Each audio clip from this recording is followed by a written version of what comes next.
KGF chapter 3 की शुरुआत होती है रमिका सेन के पीएम ऑफिस से। रमिका सेन को एक ऑफिसर बता रहा होता है कि पिछले 3 सालों से रॉकी ने विदेशों तक अपना बिजनेस फैला दिया था और इंडोनेशिया और अमेरिका में भी उसने कई इलीगल काम किए थे। इसीलिए इंडोनेशिया और अमेरिका की सिक्योरिटी फोर्स भी रॉकी को पकड़ना चाहती थी, पर अब रॉकी मर चुका है। पर इंडोनेशिया और अमेरिका में रॉकी के इलीगल काम अभी भी चल रहे हैं। रमिका सेन कहती है तो इंडोनेशिया और अमेरिका की गवर्नमेंट को उसके खिलाफ एक्शन लेना चाहिए। तभी वो ऑफिसर बताता है कि गवर्नमेंट ऐसा नहीं कर सकती क्योंकि रॉकी ने 1979 से 1981 तक इन 3 सालों के अंदर ही अपने सोने के बिजनेस को काफी बड़ा कर लिया था।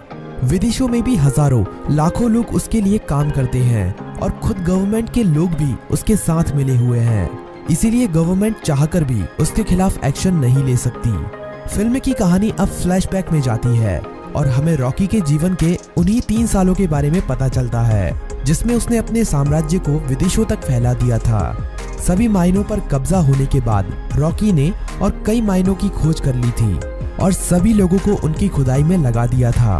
रॉकी ने उन सभी माइनों से तेजी से सोना निकाला और इकट्ठा करता गया और बाहर के बड़े बड़े देशों में एक्सपोर्ट करने लगा। रॉकी को विदेशों से काफी बड़े बड़े ऑर्डर आने लगे जिनको पूरा करने के लिए उसने खुदाई को और तेज करवा दिया था। दूसरी तरफ से उसने माइन की खुदाई के लिए और सोने की खोज के लिए अमेरिका से कई टेक्नोलॉजी मशीन भी मंगाई थी जिससे वो जल्द से जल्द इन सभी माइनों का सोना निकालकर इकट्ठा कर सके। रॉकी ने अगले 1 साल के अंदर इन माइनों से इतना सोना निकाला था जितना कि पिछले 20 सालों में भी नहीं निकाला था।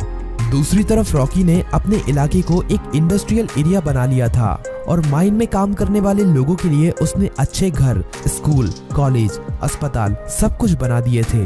इसीलिए खुदाई करने वाले लोग उसे काफी पसंद करते थे और उसके लिए अपनी जान देने के लिए भी तैयार थे। धीरे धीरे करके रॉकी का साम्राज्य बड़ा ही होता जा रहा था। विदेशों में सोने का एक्सपोर्ट करते करते रॉकी की जान पहचान भी विदेशों की सरकार से भी हो गई और सरकारों के कई लोग रॉकी के साथ मिल गए।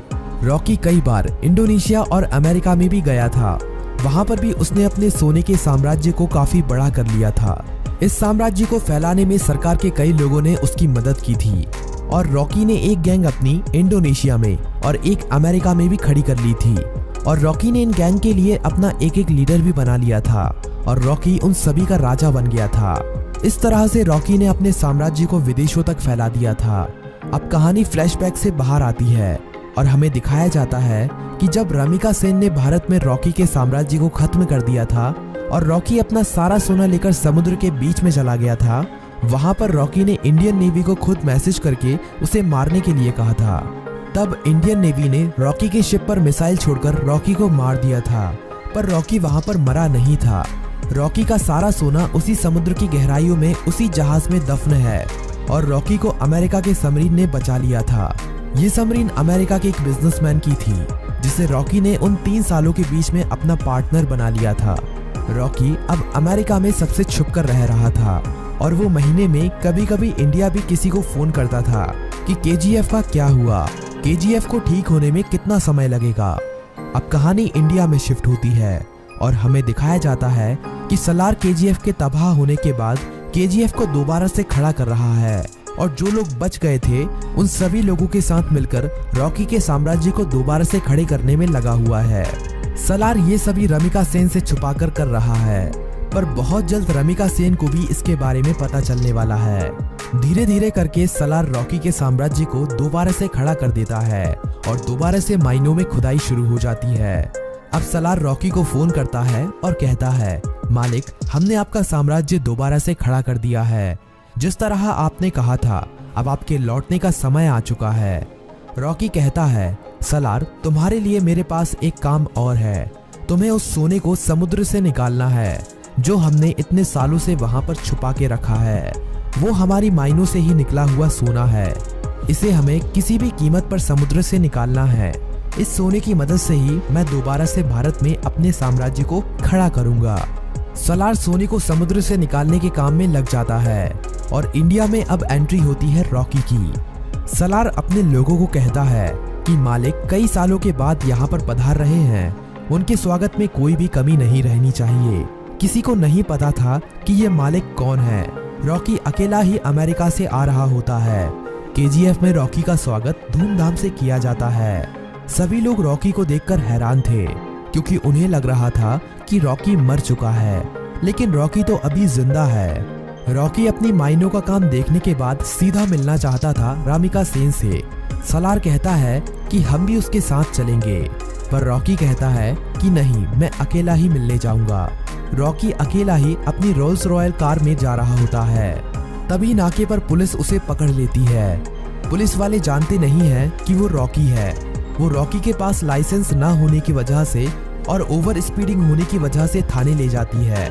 वहाँ पर रॉकी कुछ नहीं बोलता, बस अपने आदमियों को फोन कर देता है। थाने में बड़ा ऑफिसर आता है और रॉकी से चिल्लाकर बात करने लगता है। तभी पूरा पुलिस स्टेशन हिलने लगता है और कई हेलीकॉप्टर और बंदूक लेकर रॉकी के आदमी यहाँ पहुँच जाते हैं। उन आदमियों से एक आदमी रॉकी का लाइसेंस लेकर थाने के अंदर आता है और पुलिस को लाइसेंस दिखाता है। पुलिस वाला लाइसेंस पर रॉकी का नाम पढ़कर हैरान रह जाता है और रॉकी को वहाँ से जाने देता है। रॉकी अब सीधा रमिका सेन से मिलने के लिए जाता है। रॉकी के पहुंचने से पहले वो पुलिस वाला रमिका सेन तक ये खबर पहुंचा देता है कि रॉकी अभी भी जिंदा है। रमिका सेन ये खबर सुनकर हैरान हो जाती है कि अभी तक रॉकी कैसे जिंदा है।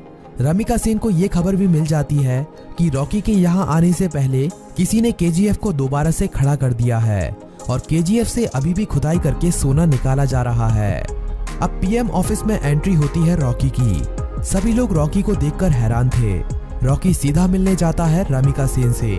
रॉकी रमिका सेन से कहता है कि मैंने कहा था ना, युद्ध हुआ तो जीतूंगा मैं और जीत मेरी ही हुई है। रमिका सेन कहती है कि अच्छा है, तुम जिंदा हो, अब मैं तुम्हारे सामने ही तुम्हारे केजीएफ को तुमसे छीन लूंगी। रॉकी कहता है कि उसकी नौबत ही नहीं आएगी। रमिका सेन रॉकी की इस बात को समझ नहीं पाती। तभी रॉकी वहां से चला जाता है। अगले कुछ ही दिनों में रॉकी रमिका सेन की सरकार गिरा देता है और सरकार में अपनी पार्टी को जिताकर अपने आदमी को प्रधानमंत्री बना देता है। रॉकी अब दोबारा रमिका सेन को फोन करता है और कहता है कि अब क्या करोगे, अब तो तुम्हारी सरकार भी नहीं रही। रमिका सेन कहती है कि अब मेरी जिंदगी का एक ही मकसद है, तुम्हारी मौत। रमिका सेन रॉकी के सभी दुश्मनों को इकट्ठा करती है। रमिका सेन इनायत खली से भी हाथ मिला लेती है और जितने भी रॉकी के देश विदेश में दुश्मन थे सभी को इकट्ठा करके रॉकी को मारने का प्लान बनाती है। रॉकी को मार पाना आसान नहीं था। रॉकी जितना अकेला खतरनाक था उससे ज्यादा खतरनाक उसके गैंग के लोग थे। रमिका सेन को इंडोनेशिया और अमेरिका की गवर्नमेंट से भी सपोर्ट मिलता है, लेकिन रॉकी जानता था कि रमिका सेन उसके केजीएफ को तबाह करने में अपना पूरा जी जान लगा देगी। रमिका सेन जानती थी कि रॉकी को उसके केजीएफ में घुसकर मार पाना अब काफी ज्यादा मुश्किल हो गया है, क्योंकि अब रॉकी ने अपने केजीएफ में मिसाइलों को रोकने के लिए अपने केजीएफ के चारों तरफ रडार सिस्टम और काउंटर मिसाइल रख दी हैं। अब अगर कोई भी उसके केजीएफ के अंदर घुसने की कोशिश करेगा तो वो मारा जाएगा। रमिका सेन जानती थी कि रॉकी को मारने के लिए उसको केजीएफ से बाहर निकालना पड़ेगा और अकेले रॉकी के मरते ही उसका सारा साम्राज्य खत्म हो जाएगा। इंडिया में अपनी गवर्नमेंट खड़ी करने के बाद इंडिया की गवर्नमेंट रॉकी के लिए एक काफी बड़ी पार्टी रखती है। इस पार्टी में विदेशों के बड़े बड़े बिजनेसमैन, बड़ी बड़ी गवर्नमेंट के लीडर आते हैं। रॉकी की सिक्योरिटी के लिए इस पार्टी में काफी ज्यादा सिक्योरिटी लगी हुई थी। रॉकी पार्टी में पहुंच जाता है। थोड़ा नाच गाना होने के बाद पार्टी में एंट्री होती है रमिका सेन की। रॉकी से थोड़ी बातचीत करने के बाद रमिका सेन कहती है कि अब समय आ गया है कि तुम्हारे साम्राज्य को यहीं पर खत्म कर दिया जाए। पर तभी रॉकी के चारों तरफ हजारों लोग उसके ऊपर बंदूक तानकर खड़े हो जाते हैं। रॉकी की खुद की गवर्नमेंट उसे धोखा दे देती है और विदेशों से आए हुए बिजनेसमैन भी उसकी मौत का तमाशा देखने के लिए वहां पर आए हुए थे। सभी विदेशों के बिजनेसमैन चाहते थे कि रॉकी की मौत होने के बाद वो केजीएफ पर कब्जा कर लेंगे और अपने बिजनेस को फैलाएंगे और ढेरों पैसा कमाएंगे। ये सब देखकर रॉकी खुद हैरान रह जाता है, पर रॉकी जानता था कि एक दिन उसकी मौत जरूर होगी, इसीलिए वो अपनी आखिरी पल में भी निडर रहता है। रमिका सेन कहती है कि देखा, आखिर तुम्हारे लोगों ने ही तुम्हें धोखा दे दिया। इतना कहते ही सभी लोग रॉकी को गोलियों से भून देते हैं और रॉकी की मौत वहीं पर हो जाती है और फिल्म यहीं पर खत्म हो जाती है।